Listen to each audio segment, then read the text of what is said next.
Terminado, né? Vim aqui basicamente fazer uma videoaula, né, sobre as revoltas que vão acontecer durante a República Velha. Então, assim, turma, primeira coisa, assista essa videoaula bem fragmentada, né? Eu tentei dar o máximo de informação possível, fiz um belo resumo mesmo da revolta, com muitos inscritos. Então, essa videoaula vai ficar um pouco densa, né? Ela vai ter muita informação. E a tendência, obviamente, nos vestibulares é cair muito essas revoltas, né? Elas sempre caíram, volta e meia aparece, né, no Enem, aparece na FUVEST, né, entre outros vestibulares. Então, fique muito atento a esses conteúdos. Beleza, galera?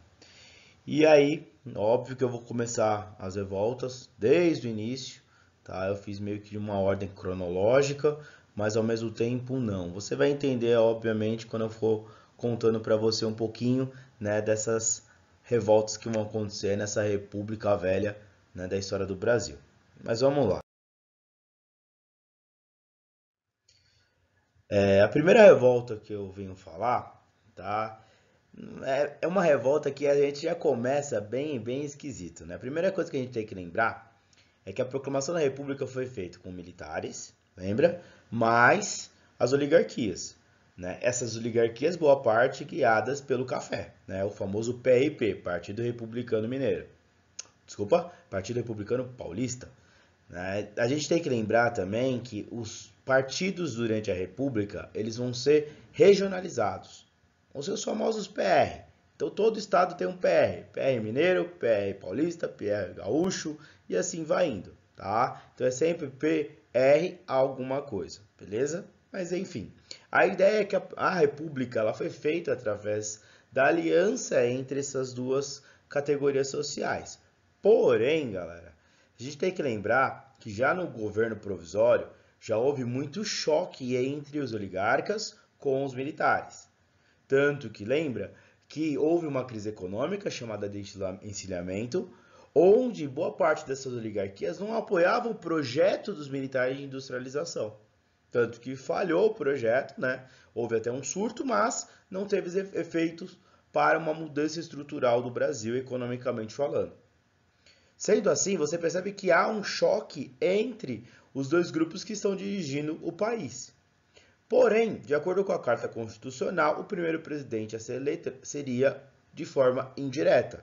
E os militares, eles conseguiram ganhar essa eleição. Tanto que o primeiro presidente ficou conhecido como Marechal Deodoro da Fonseca.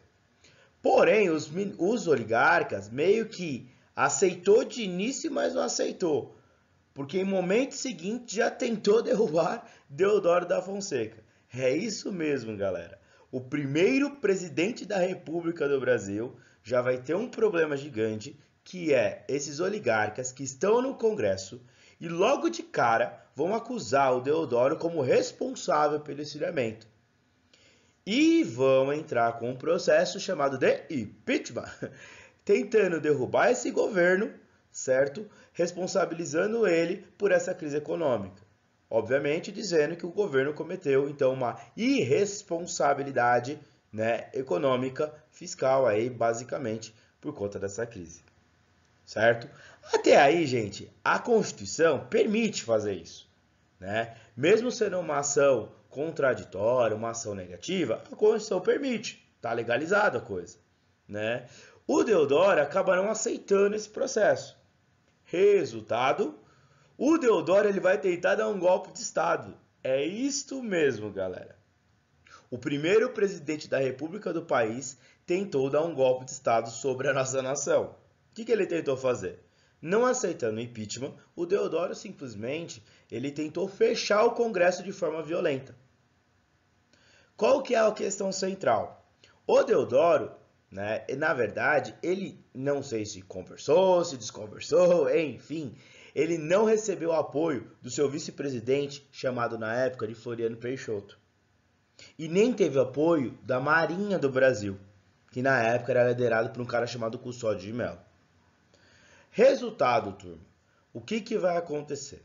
O Floriano e o Custódio de Mello, ou seja, a Marinha, não aceitando essa tentativa de golpe de Estado do Marechal Deodoro da Fonseca acaba produzindo essa revolta, chamada Primeira Revolta da Armada. Tentando aí, certo, dar um golpe de Estado sobre o presidente da República, dizendo a seguinte coisa: ou o senhor presidente sai por bem, ou o senhor presidente sai por mal. Ou seja, o Deodoro não tem muita escolha, ou ele aceita sair, ou ele renuncia o cargo. Resultado, o Deodoro, sem muito apoio, acaba renunciando o cargo político e saindo do poder, certo? E aí, qual que é o X da questão? O Floriano, turma, né? Esse que é o X da questão. O Floriano é o vice-presidente da República. Em tese, quando um presidente renuncia, né, o vice assume. Contudo, né, existe um prazo mínimo para acontecer isso, né, que seria o governo, né, até 2 anos, né, o governo tem que governar, e se ele não governar esses 2 anos e renunciar antes disso, certo, o vice-presidente deveria chamar as eleições e não assumir o cargo, né, porque não teve tempo hábil para ter governo. Então, por isso deveria se chamar as eleições. Isso estava de acordo com a Carta Constitucional Brasileira. Só que o que aconteceu? O Floriano Peixoto ele não chamou. Houve até um manifesto na época, que é o Manifesto dos 13 Generais, onde pediu, Floriano Peixoto, chame as eleições. E ele não faz. Então vamos lá, vamos pensar, vamos refletir, galera. Né? O Deodoro renuncia, Floriano assume.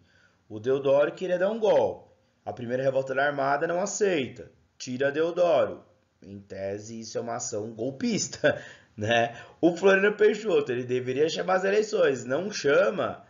Isso é uma ação golpista. Ou seja, você percebe, galera, que os 2 primeiros presidentes do Brasil já começam a governar o Brasil numa situação muito complexa, né? De golpes de estados. Ponto. Tá? Só que o que acontece? O Floriano Peixoto assumiu o país. Ele vai ser, inclusive, conhecido como Marechal de Ferro, um poder autoritário. Por mais que seja autoritário, o Floriano ele vai ter, na verdade, um governo mega popular, porque ele vai fazer muitas medidas econômicas para ajudar o povo por conta da crise do encilhamento. Então, ele vai conseguir governar. Porém, o que acontece? A Marinha, liderada pelo Custódio de Mello, achou que o Floriano, ao assumir, iria incluir esses caras no poder. Né? Iria colocar junto o Custódio de Mello no poder. Porém, não faz. Então, o que acontece? Vai estourar o que nós chamamos a Segunda Revolta da Armada, que seria o quê? Seria essa Marinha dizendo que o Floriano Peixoto estava tentando dar um golpe de Estado e por isso a Marinha deveria defender o Brasil frente a uma ação do Floriano. E aí você percebe que a Marinha vai começar uma revolta contra o presidente, dando ultimato para Floriano. Ou o senhor sai pro bem, ou o senhor sai pro mal. Ou seja, muito parecido com o que aconteceu na primeira revolta da Armada. Porém, galera, o Floriano, ele não é o Deodoro. O cara é conhecido como Marechal de Ferro. Quando o Custódio de Mello ameaçou o Floriano falou, vem, vamos pra guerra. E basicamente o Rio de Janeiro e o Brasil vai enfrentar uma guerra entre o exército brasileiro, comandado pelo Floriano, contra a marinha do Custódio de Mello. Só que tá tendo a guerra no Rio, beleza? Aí paralisa um pouquinho o Rio de Janeiro, vamos pro Rio Grande do Sul. No Sul, galera, vai acontecer uma briga regional que não tinha nada a ver com o Rio de Janeiro nessa época. Que é uma briga entre, basicamente, os grupos oligárquicos do Rio Grande do Sul, ou seja, o Partido Republicano contra o Partido Federalista. Os apelidos desse partido, Republicano Pica-Pau, Federalista Maragato. Então era uma briga regional. Mas por que Napoleão que existia essa briga? Simples. O Partido Federalista, ele questionava a permanência do Partido Republicano no poder, que na época era liderado por um cara chamado de Júlio de Castilho, onde basicamente eles ganhavam todas as eleições, que óbvio eram por meio de fraude, certo, galera? Então, nesse sentido, os federalistas se revoltar contra os pica-paus, certo? E vai ter uma briga regional. Aí o que acontece? Aí você junta tudo. Ou a guerra lá no Rio de Janeiro, por incrível que pareça, a Marinha vai perder. Por quê? O Floriano tem apoio popular, o Floriano vai ter apoio do Exército e, inclusive, o Floriano vai ter apoio dos Estados Unidos aí, certo? Então, o Custódio de Mello, né, perdendo essa guerra no Rio de Janeiro, o que ele faz? Ele foge para o Rio Grande do Sul, tá? E a Marinha vai meio que se juntar ao Partido Federalista. Ou seja, essa briga regional, que a gente vai chamar de Revolução Federalista, vai se juntar à Revolta da Armada. Certo? E acontecendo o quê? Uma junção entre as duas revoltas. Por isso que é óbvio que o Floriano faz o quê? Ele não vai ficar no Rio de Janeiro, ele também vai até o Rio Grande do Sul e se junta ao Partido Republicano. E aí vira uma guerra mesmo. De um lado, Floriano com os republicanos, pica-paus, de outro lado, os maragatos melhor dizendo, a Marinha.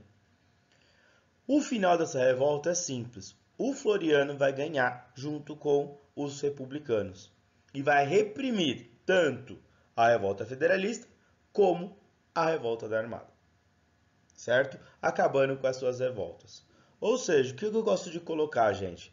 Você percebe aquela República da Espada que eu chamei, né? Os dois primeiros presidentes militares, eles já vão começar de forma muito complicada o Brasil republicano. Por quê? Porque de um lado você tem crise de encilhamento, você tem todo um problema econômico. Olha quantas tentativas de golpe de Estado que você vai ter dentro do Brasil, certo? E olha quantas revoltas. Isso eu estou falando em espaço de tempo de 89 a 94. Ou seja, 5 anos já acontece tudo isso na história do Brasil. Por isso que eu intitulei para vocês, lembra? Naquele panorama, a ideia de uma crise da República. Né? O Brasil começa já uma situação de crise. Beleza? Aí você pensa que a coisa acabou. Né? Já começa a República numa situação muito complexa, cheia de revoltas, cheia de complicação. Mas não é assim, turma. Né? Na verdade, o primeiro presidente aí que vai acontecer de modo direto vai ser um cara chamado Prudente de Moraes. Né? Se a gente for analisar, Floriano Peixoto, depois de toda essa situação de guerras, de conflitos, ele vai entrar numa depressão, por incrível que pareça, galera, e nem concorrer à eleição ele vai, né? Não vai colocar apoio. E aí, né, tendo voto de cabresto, como eu já até falei para vocês, obviamente e simples, as oligarquias vão vencer, né? E o primeiro presidente é o Prudente de Moraes. Ponto. Né? E como eu falei para vocês, o que mais me interessa no Prudente é essa revolta que nós vamos chamar de a Revolta de Canudos. Né? Que, na verdade, turma, se a gente for olhar Revolta de Canudos, não é bem assim. Né? Então vamos sintetizar só a ideia. Né? O que é a Revolta de Canudos? Na verdade, é um movimento messiânico que eu vou ter ali, liderado por Antônio Conselheiro. O Antônio Conselheiro vai ter esse discurso aí salvacionista, né? Mas o mais importante, turma, eu acho que para você entender Canudos é o contexto e o cenário da região, né? Então você tem uma região com extrema pobreza, você tem um momento de muita seca, pensa aí que eu estou no sertão da Bahia, né? Então eu tenho uma seca imensa. Você tem uma região com imensa concentração de terras, de riqueza na mão dos latifundiários, e é óbvio que esses caras vão explorar a população. Então eu vou ter uma população pobre, miserável, sem condição. Então imagina, olha a situação. Imensa seca, exploração de território, a riqueza está concentrada na mão de alguns e você vive uma situação de uma crise econômica. Chega um cara, né, de cunho messiânico, de túnica, com discurso salvacionista, né, com a ideia que ele veio salvar o povo, ele veio ajudar o povo dessa situação. Né? E o que acontece? Na verdade, turma, o que acontece é ele vai conseguir alguns seguidores. E aí ele pega esses seguidores e vai levar para essa fazenda, né? Que nós vamos chamar de Canudos, formando aí uma comunidade chamada de Canudos, certo? E ali, galera, é isso, ele vai buscar a sobrevivência mesmo. Então todo mundo trabalha, todo mundo produz, e basicamente a ideia é todo mundo vivendo para a comunidade. Ponto. Certo? Aí é óbvio, quem vai questionar Canudos? Né? Nossa, uma comunidade que quer sobreviver, que quer alimento, está produzindo sozinho. Então, quem vai questionar Canudos são os próprios latifundiários que não vão aceitar essa comunidade pela simples questão que eles perderam a sua mão de obra de exploração, certo? Então eu não quero perder esse pobre onde eu exploro. E nem a Igreja Católica, que não vai aceitar essa ideia no messianismo do Antônio Conselheiro, certo? E aí o que acontece, turma? Acontece que esses latifundiários vão tentar reprimir Canudos. E por incrível que pareça, num primeiro momento eles não vão conseguir, né? Os caras de Canudos conheciam bem a região, conseguiram fazer uma defesa bem local por conhecer a região onde eles estão, e esses latifundiários perderam a Primeira Guerra. E aí o que acontece? Eles vão pedir uma força para o governo, né, da Bahia, tentando fazer uma segunda expedição para tentar reprimir Canudos. Vão conseguir? Também? Não. E vão perder uma segunda guerra, né? Só que o interessante é que essas guerras vão acabar dando armas para a população de Canudos, que vai, obviamente, conseguir com força armada reprimir essa tentativa aí do governo, tá? E das oligarquias e acabar com essa comunidade, virando uma guerra efetiva mesmo. E aí as oligarquias da Bahia vão tentar, né, e vão conseguir apoio do governo federal. Só que, cara, o governo federal não pode chegar e falar, nossa, eu vou mandar a tropa militar brasileira reprimir Canudos, que é uma comunidade que queria sobrevivência. Concorda? Então, nesse sentido, o governo federal vai ter que ter alguma justificativa, tá? E a justificativa, na verdade, foi uma falha, né, uma frase do Antônio Conselheiro, né, que tá até aqui, se a gente for olhar, é essa ilustração aqui que a gente coloca, tá? Essa aqui, que é o que, gente? O Antônio Conselheiro, ele falou, tá, que a população pobre e carente, ela vivia melhor num governo monárquico do que agora com a república. No fundo, o que o conselheiro quis dizer? Né? Aqui a ideia é, nossa, ele parando a república, né? Na verdade, ele quis dizer que antes a população vivia melhor do que agora. Ponto. Só que isso fará com que o governo, certo, diga que, na verdade, Canudos é um movimento monarquista e a comunidade não estava aceitando a república e estava ameaçando a república e a instabilidade do governo republicano brasileiro. E por isso o exército brasileiro tinha a autoridade e o dever de reprimir essa revolta. Entende, cara? É óbvio que nem o Antônio Conselheiro e nem Canudos era isso. E outra, se fosse monarquista, pensa, olha o tamanho da comunidade. Como uma comunidade micro no sertão da Bahia gerar uma instabilidade num país republicano do tamanho do Brasil. Certo? Resultado, galera. O governo federal vai, obviamente, mandar o exército, certo? E mandando a tropa, vai perder de novo, certo? Por incrível que pareça, o povo de Canudos vai conseguir sobreviver. Até a quarta revolta. A quarta tentativa do governo reprimir. Que aí, galera, não vai ter jeito. Né? Onde o governo federal vai mandar uma força militar imensa. Inclusive, muitos líderes positivistas, lembra do positivismo lá, militar, na proclamação da República? Muitos vão morrer aqui nessa guerra, certo? Nessa revolta. Por quê? Porque foi uma violência gigante, mas a tropa federal vai conseguir reprimir mesmo Canudos e aniquilar a população aí de Canudos, sobrevivendo um velho, uma mulher e uma criança, certo? Então assim, isso é a revolta de Canudos, só que também eu gosto de colocar que isso é meio cartão postal de toda a República Velha. Né? É uma primeira revolta que vai acontecer nessa república oligárquica, né? Das oligarquias, né? E basicamente, turma, é assim que eles vão tratar qualquer questão social. Tá? Esse cenário é muito importante para quê? Para você entender o populismo do Vargas. Né? Você tem que perceber como a população é esculachada, como a população é reprimida, como a população sofre uma repressão imensa. Certo? Sem isso, você não entende depois como o Vargas vai fazer esse populismo. Beleza? Né? Uma outra revolta que eu vou ter no Brasil chama a Revolta do Contestado. tá? E por que eu gosto de dar essa revolta na sequência da revolta de Canudos? Por uma simples questão, que você tem muita semelhança entre essas duas revoltas. E o vestibular, ele gosta de comparar muito essas duas revoltas. Então você tem que tomar um certo cuidado aí, beleza? Primeiro, a revolta do contestado, se a gente for olhar o período dela, ela está entre o governo do Hermes da Fonseca e o governo do Venceslau Braz, certo? É uma revolta aí até longa dentro da história do Brasil, beleza? Segundo, né, a revolta do contestado, tá? Ela está numa região específica, que nós chamamos aí uma região contestada. Como assim, Napoleão? Olha no mapa, galera.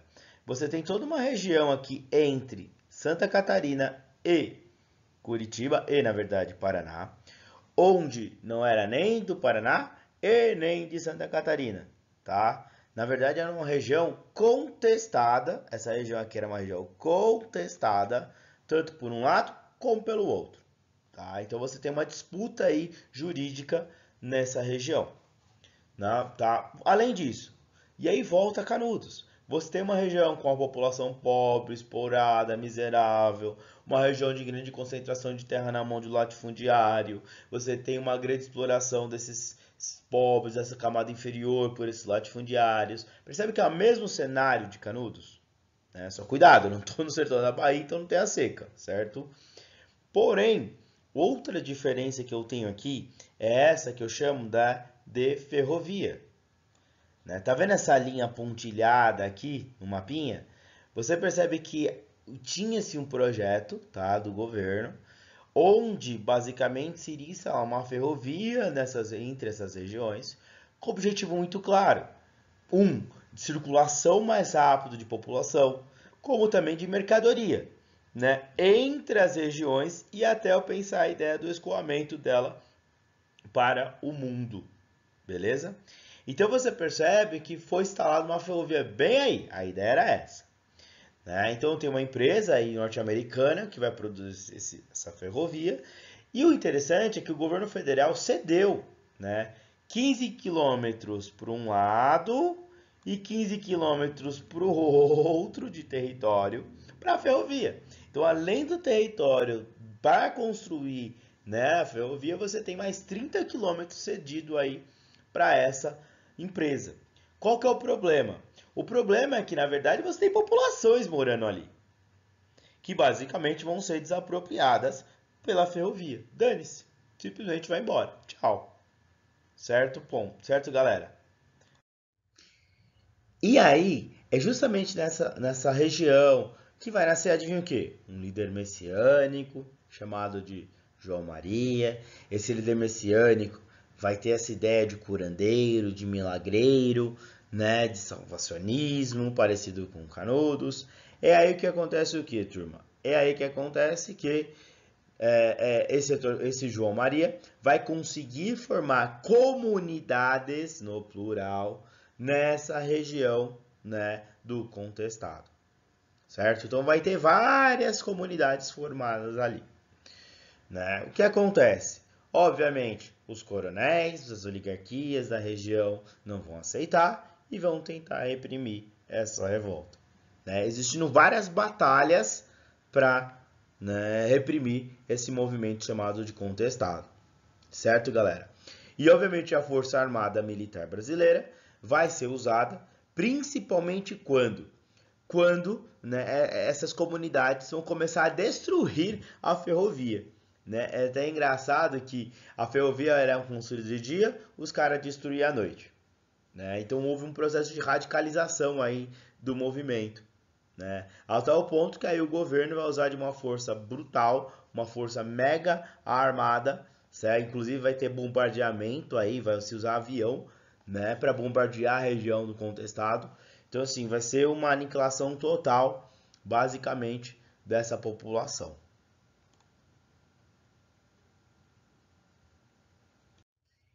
Entendi, Napo. Então, na verdade, a revolta do contestado tem um problema gigante, né, de desapropriação da ferrovia, tem semelhanças com Canudos, legal. Só que tem coisas diferentes, tá? Tem alguns destaques que vão acontecer muito com a revolta de contestado.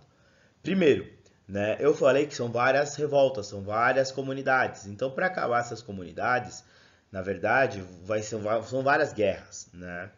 E o interessante, um dos pontos é isso, que o governo ele reprime a comunidade, tá? O líder messiânico some, tá? O Zé Maria, por exemplo, some.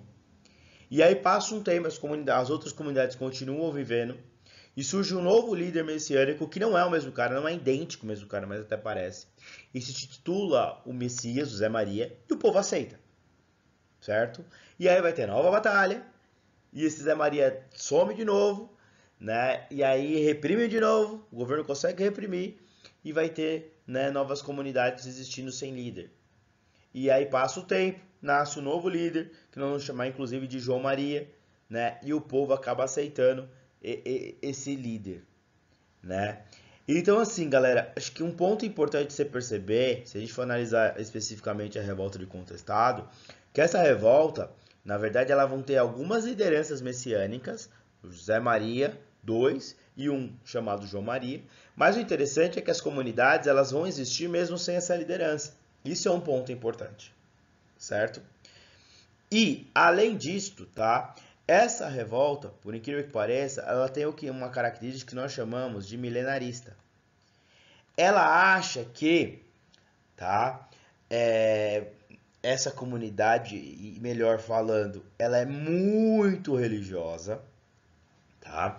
Então ela tem essa questão milenarismo que vem aí de um cunho religioso, onde iriam descer dos céus tropas celestiais, tá? Que seriam lideradas aí por um cara chamado Dom Sebastião, e é isso mesmo, Dom Sebastião de Portugal, tá? Essa revolta ela é sebastianista.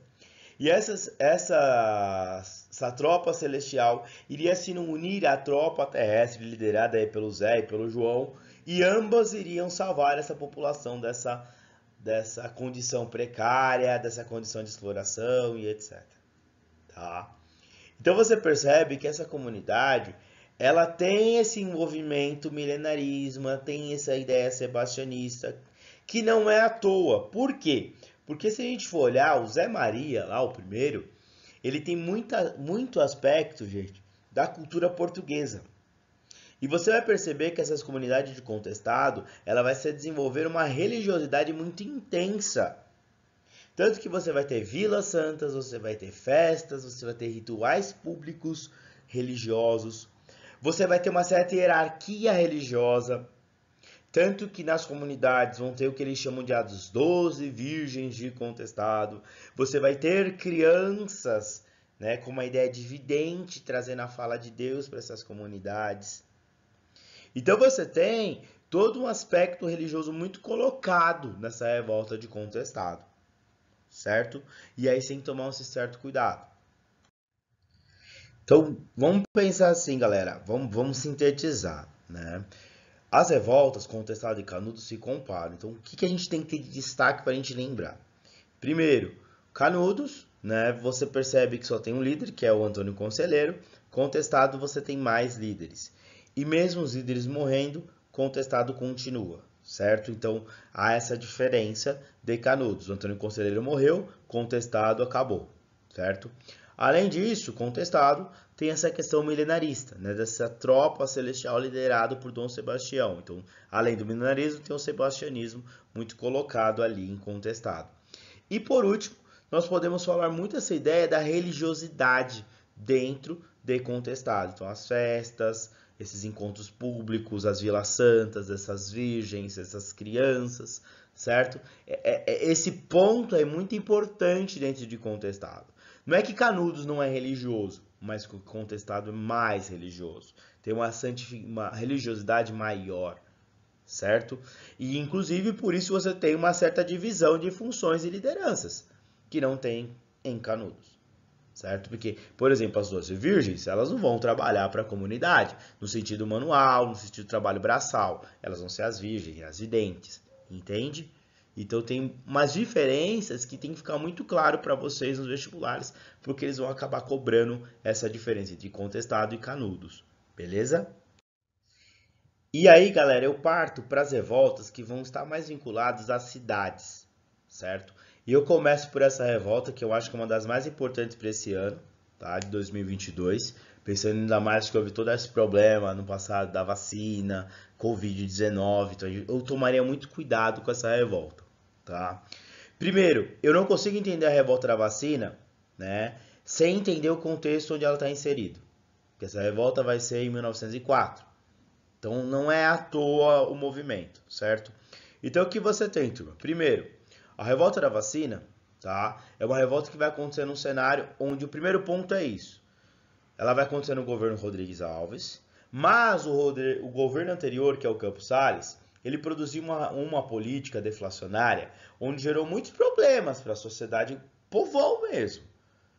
Por quê? Se eu quero diminuir a inflação, né, eu tenho que diminuir a ideia do consumo para minar o preço do produto. Porque quanto menos pessoas comprarem, menor o preço é.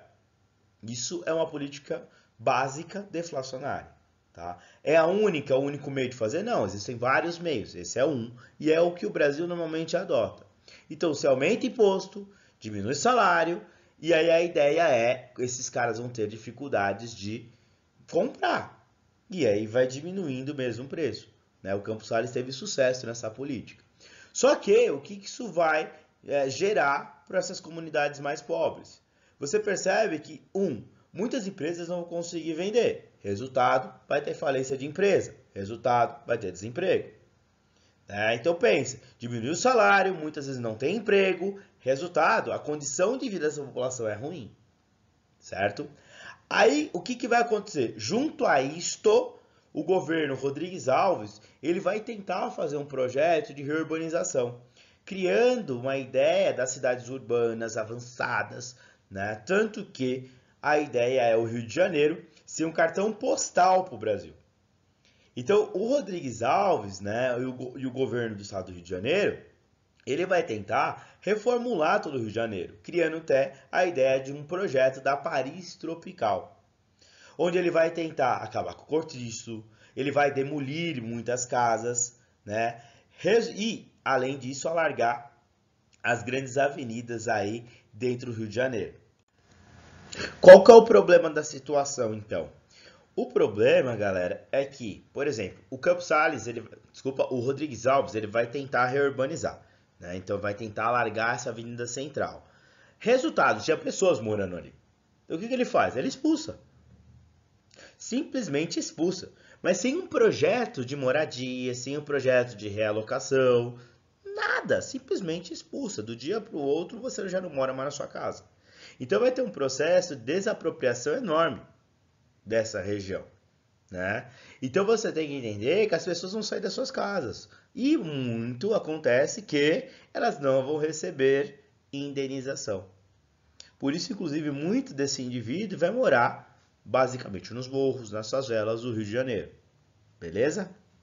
Aí, galera, juntando ainda tudo isso, o governo, né, estadual resolveu criar uma lei municipal para simplesmente proibir determinadas pessoas de andar em determinadas avenidas. Pessoas mal vestidas, vendedores ambulantes, mendigos, o que eles vão chamar de vadios, que pode também ser qualquer um, prostitutas, né? Em outras palavras, uma política segregacionista, uma política de exclusão. Né? Eu não estou permitindo você andar em determinado lugar, ponto, certo? Aí o que acontece? Nós temos que lembrar que as cidades no Brasil, né, no Rio de Janeiro, por exemplo, elas cresceram sem muito planejamento, sem muita estruturação. Significando o que, turma? Significando que vão ter muita precária condição de saneamento básico, falta higiênica e uma organização da higiene das cidades, né? Então o que acontece? Essas cidades vai se proliferar muitas doenças, muitas, né? Febre amarela, varíola e etc. Né? O que vai acontecer? O médico chamado Oswaldo Cruz vai ter uma seguinte ideia: vamos começar a fazer um projeto de vacinação. Então vamos vacinar a população para que elas não fiquem mais doentes e isso reduza, né, o gasto e a morte das pessoas no Brasil. Ou seja, um projeto legal. Só que o que acontece? O projeto do Oswaldo Cruz era um projeto de vacinação obrigatória. Né? Se a gente for olhar, tem um lado positivo que se é obrigado, o governo tem que dar as vacinas. Né? Mas nós temos que pensar o outro lado. O que aconteceu? Aconteceu que, na verdade, não houve uma divulgação, não houve uma campanha de vacinação. E as pessoas não sabiam direito o que é vacina, né? As pessoas não entendiam direito o que significava tomar uma vacina. Resultado, o governo ele vai acabar forçando essa vacinação. Através de multa, não permitindo mais as pessoas serem empregadas, né? E forçando a tal ponto que vai usar a força militar junto com os funcionários da saúde para dar a vacina, né? Então você percebe que o projeto era interessante, mas o que faltou? Faltou uma comunicação mais clara, uma transparência. E, consequentemente, foi uma lei mega autoritária dentro do Brasil. Resultado, o que você tem que pensar? Vacina obrigatória, aumento, salário, aumento do custo de vida, perdi meu emprego, salários mais baixos, não posso andar em determinadas avenidas, estou fora da minha casa, fui expulso da minha casa. Resultado, é aí que a população vai nas ruas. É aí que a população vai começar a quebrar tudo. É aí que a população vai começar a se manifestar, né? Óbvio que o grande motivo da revolta da vacina foi contra essa obrigatoriedade da vacina, certo? Só que você tem que perceber que tem todo o contexto por trás, né? Eu trouxe essas duas ilustrações para você perceber a ideia da revolta da vacina, né? Que é o quê? O Oswaldo Cruz tentando, obviamente, reprimir as doenças que estão nas cidades, certo? Porém, a gente tem que lembrar que houve uma manifestação, houve um questionamento, o governo vai responder com muita violência. Isso vai resultar um aumento de uma insatisfação maior ainda na população, que aí, galera, vai começar a quebrar tudo.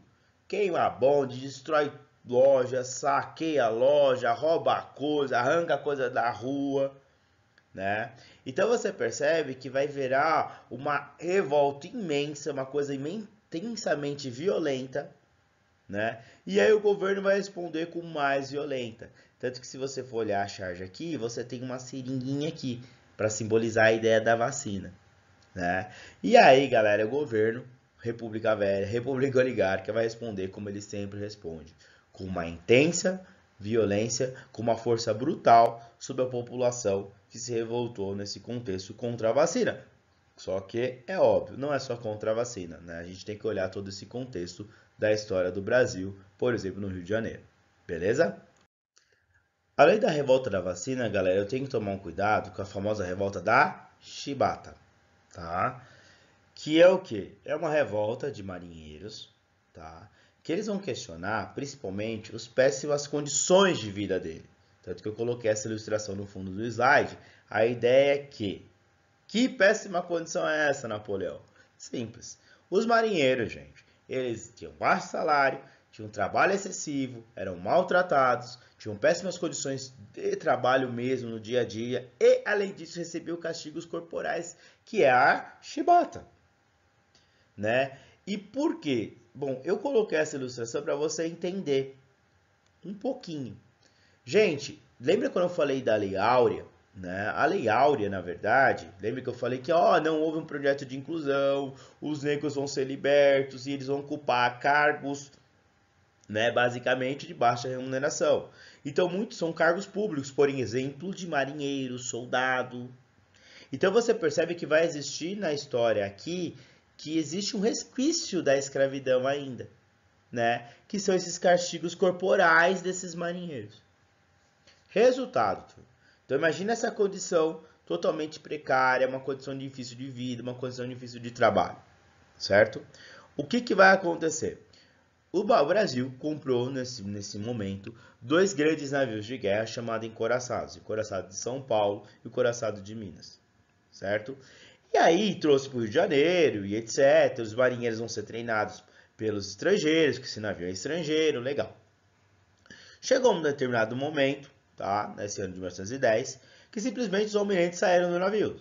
Resultado, João Cândido, junto com alguns marinheiros, pegaram e assumiram esses coraçados. Manobraram o navio, levantaram os correios para o Rio de Janeiro, né, deram um tiro de alerta e mandaram uma cartinha para o presidente, dizendo simples: ou melhoram as condições de trabalho e acaba com esse castigo e dá anistia por essa revolta, ou esses marinheiros irão bombardear aí e basicamente entrar em guerra contra o Brasil. Galera, sem ter muito o que fazer, né? O governo tá na mão desses caras, porque eles estão com as maiores armas de guerra que o Brasil tinha. Resultado simples, né? O governo teve que ceder. E por incrível que pareça, essa revolta, ela vai ter um certo sucesso. Beleza? Resultado, galera. Resultado, é dado tudo isso para esses caras, é publicado toda essa questão da anistia, né? Até coloquei o jornal aqui que o governo aceita. Beleza, a revolta ganhou. Só que o que acontece, tipo, passou alguns meses, né? O governo federal disse que achou alguns documentos que estava dizendo que esses caras aí da revolta da Chibata, tá, iriam produzir uma nova revolta no Brasil. Então o governo federal, para prevenir uma possível revolta, estavam prendendo esses caras dentro do Brasil, né? Então aí vai ter prisão, vai ter tortura. No fundo, turma, você vai perceber que muitos líderes, muitos rebeldes da revolta da Chibata, basicamente vão morrer na mão do governo. E aí a gente percebe a ideia de rancor governamental, beleza? Então a revolta que deu certo, mas não deu, né? A gente tem que tomar um certo cuidado aí, beleza? E aí, se eu tô pensando ainda no governo do Hermes da Fonseca, turma, eu vou ter uma revolta que não é uma revolta, né? Vamos dizer assim. Que é a revolta que eu chamo do Juazeiro, que tem com esse grande ícone, o Padre Cícero, tá?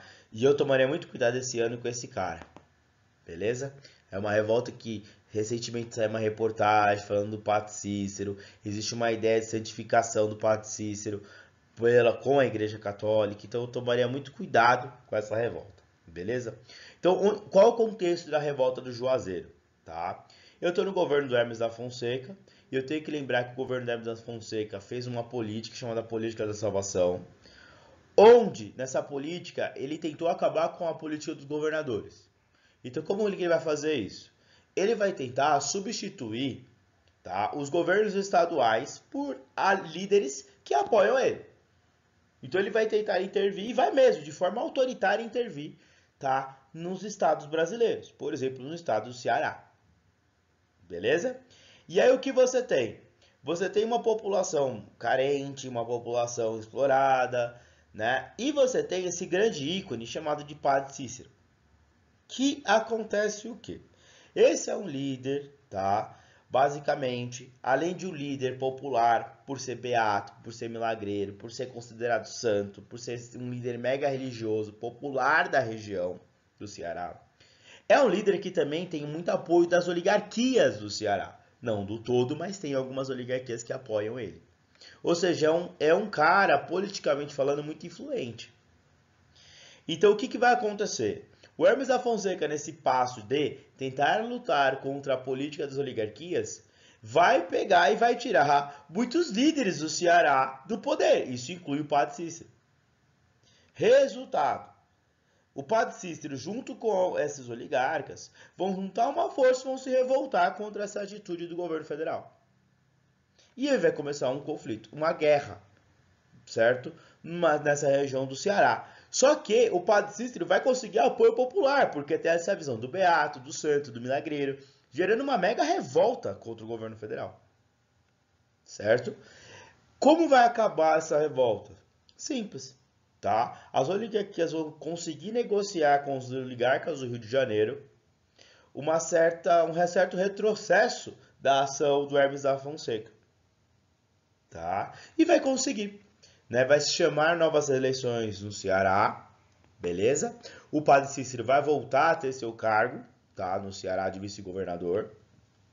E a coisa vai tocar, né? Só que o que me interessa dessa revolta, tá? A história é até simples, mas é você perceber que eu vou ter uma figura de novo, beato, milagreiro, um líder religioso, um santo, né? E uma força mega influente sobre uma população carente, explorada, miserável.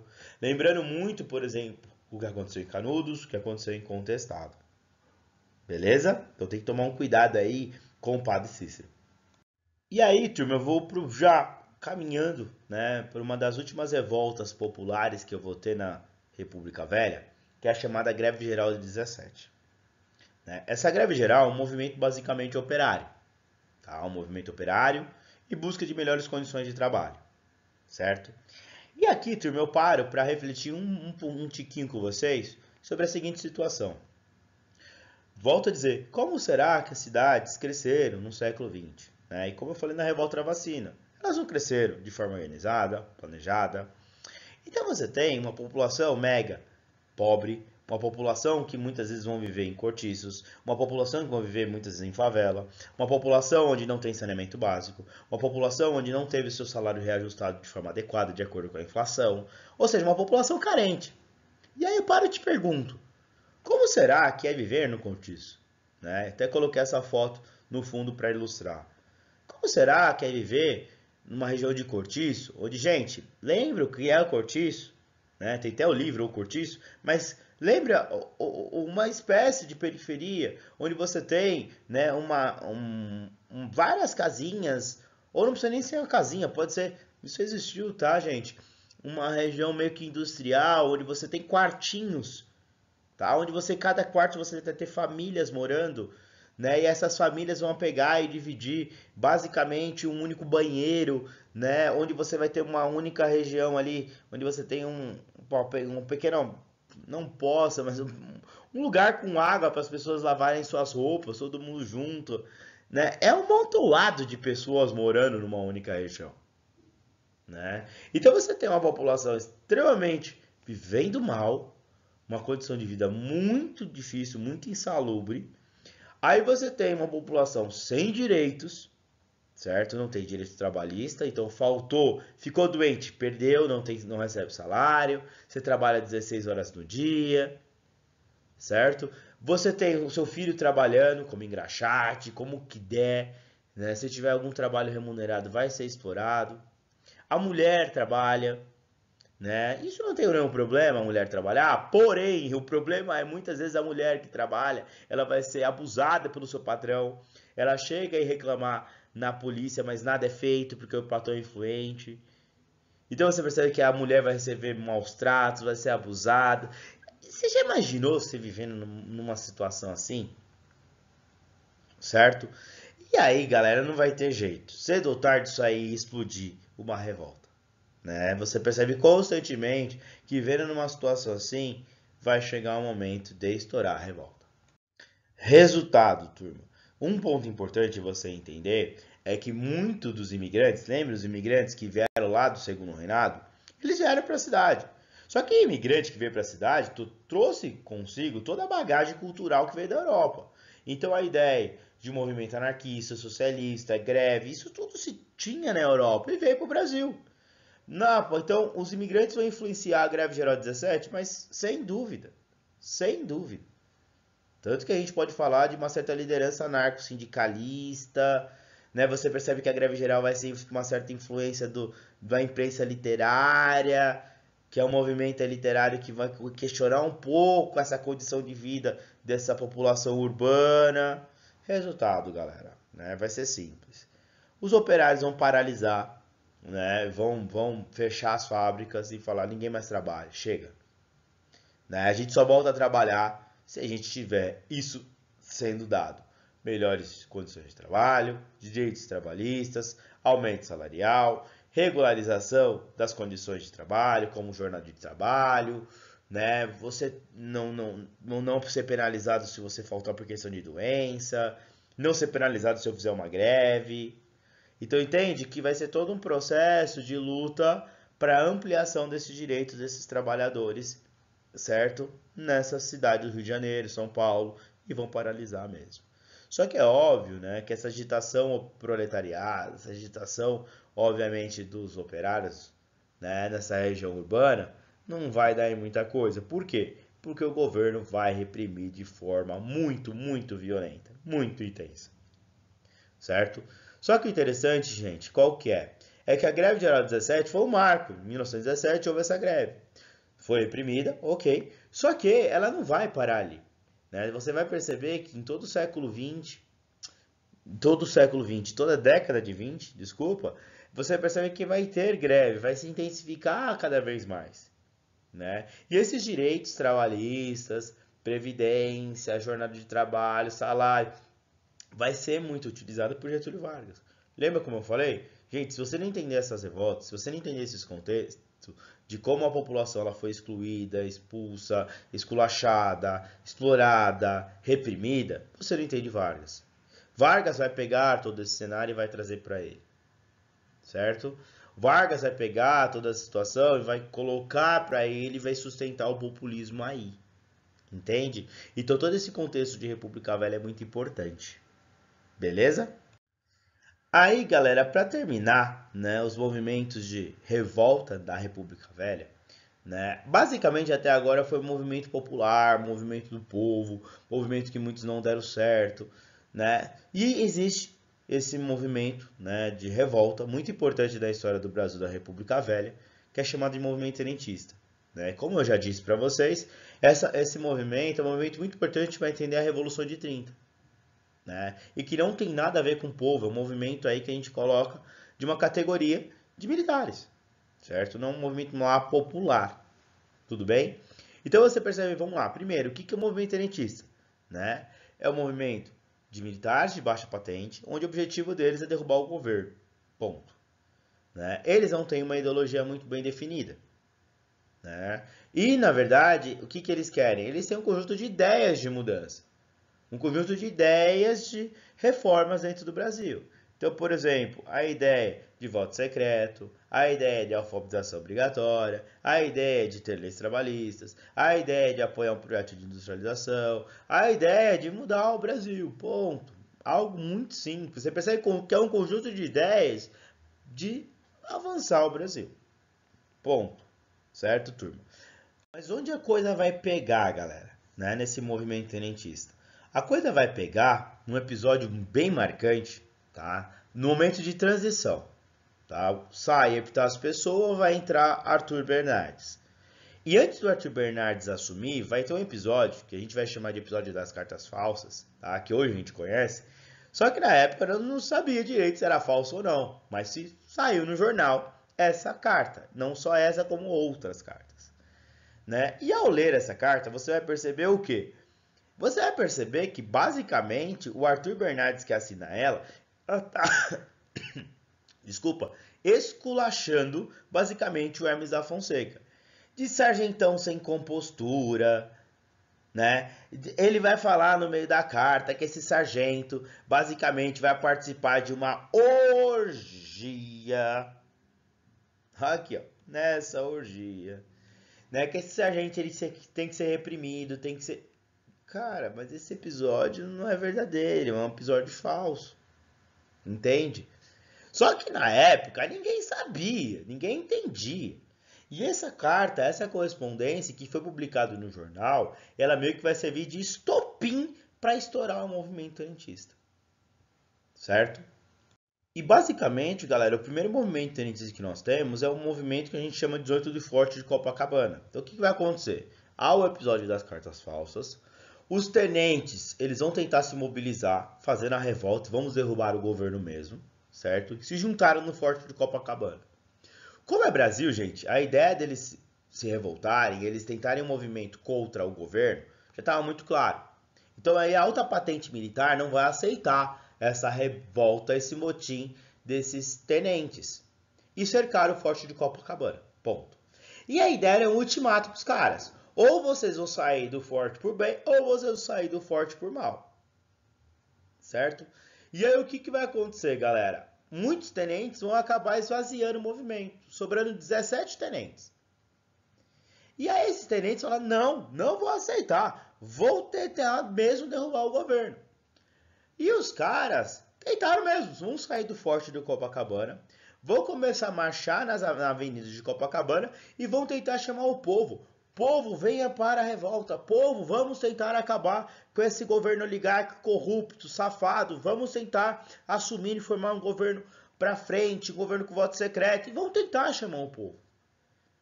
Galera, imagina, estou em 1922. Vai dar certo isso? Mas é claro que não. Quantos povos veio para o movimento? E eu estou falando assim por quê? Porque na verdade só veio um, tá? foi o advogado que se juntou a esse movimento tenentista, formando aí os 18 do Forte de Copacabana. Certo? Então você percebe, e os tenentes perceberam isso após a revolta, né? Que quando eles chamaram o povo, por mais que apoia, é um povo que não é atuante, é um povo observador. E o movimento tenentista aqui não vai dar certo, foi um imenso fracasso. Só que acontece, gente, a força que o governo vai reprimir o 18 do Forte vai ser uma força extremamente brutal. Né? Vai se usar tanques de guerra, um armamento muito pesado. São 18 pessoas. Por mais que estão armados, mas não tem muita munição, gente. Você dá para perceber nas mãos desses militares essa foto dessa época. Entende? Resultado, galera. Resultado, o 18 do Forte foi um imenso fracasso. Só que aí que não vai parar. Vai continuar a coisa, tá? Vai continuar, turma, no governo do Arthur Bernardes. Né? Como assim, Naba? Como vai ter uma continuação? 18 do Forte acabou, ponto. O Arthur Bernardes vai assumir o governo, já de momento muito tenso, né? Já começou se chocando com os militares. Aí o que acontece? Os tenentistas vão tentar ampliar o movimento deles. Tanto que eles vão fazer o quê? Vai formar uma coluna tenentista aqui em São Paulo, chamada Coluna Paulista. Né? Quase ao mesmo tempo vai formar uma coluna, tá? Tenentista no Rio Grande do Sul, chamada Coluna Rio-Grandense, certo? E eles vão tentar fazer um movimento. Vamos tentar derrubar o governo, vamos tentar conseguir apoio, e vai ser uma tentativa de guerra mesmo. Né? Onde vai ter marcha na rua, vai ter muita guerra nessas ruas, tanto de São Paulo como no Rio. Só que esses dois movimentos não vão ter muita força. Então o que eles fizeram? Esses dois movimentos vão acabar marchando para o Paraná, né? E vai ter uma junção desses dois movimentos no Paraná, formando o que nós chamamos a famosa Coluna Prestes. Onde você vai ter aí o grande líder chamado de Luiz Carlos Prestes. E aí qual que é a ideia desse movimento inicial Coluna Prestes? Simples. Vamos marchar pelo Brasil, certo? E nessa marcha pelo Brasil vamos tentar conseguir apoio, popular para a derrubada do governo. Certo, galera? A ideia é que a Coluna Prestes, ela vai marchar mesmo, ela vai andar 25 mil quilômetros pelo Brasil, dá para ver no mapa, certo? A ideia da marcha vai, vem, volta, vai ter alguns conflitos. Só que você vai perceber que a Coluna Prestes, ela nunca conseguiu crescer, gente. Mas também ela nunca foi derrotada. Né? Por quê? Porque ela vai ter certo apoio. Então, o que acontecia muito? A Coluna Prestes está divulgando as suas ideias numa determinada região, o governo está vindo para reprimir, o povo avisa, ó, tá vindo o governo. O que a Coluna Prestes faz? Ela sai da região. Então, não houve muitos confrontos diretos entre a Coluna Prestes e o governo federal. Entende, galera? Resultado, turma, o que vai acontecer? Simples. Por mais que a Coluna Prestes seja um movimento que tem apoio e etc., ela nunca conseguiu ganhar muita força. Resultado, você vai entender que a Coluna Prestes, ela meio que vai terminar num alto exílio. Ela vai meio que se dissolvendo na América Latina. Cada um indo pro canto. Inclusive o Luiz Carlos Prestes. Napa, esse é um movimento, tá? Não ganhou muita força, não ganhou muita repercussão. Não. Só que lembra, lá na Revolução de 30, esse grupo tenentista ele vai ser importante. Porque vai se juntar Vargas, a oligarquia dissidente, junto com esses tenentes e vai gerar a Revolução de 30, entende? Então você percebe que esse movimento tenentista ele tem ainda uma continuidade até dar a revolta e obviamente aí sim acabar o que nós chamamos República Velha. Certo, turma? Então o que eu quis fazer aqui nessa pequena videoaula de quase uma hora aí? Meio sintetizar as revoltas que eu tenho durante toda essa República Velha. Certo? Então espero ter ajudado. Né? Agora pegue alguns exercícios, tá, gente? Para revisar, para aprofundar cada conteúdo e qualquer coisa eu estou à disposição. Beleza, turma? Um beijo!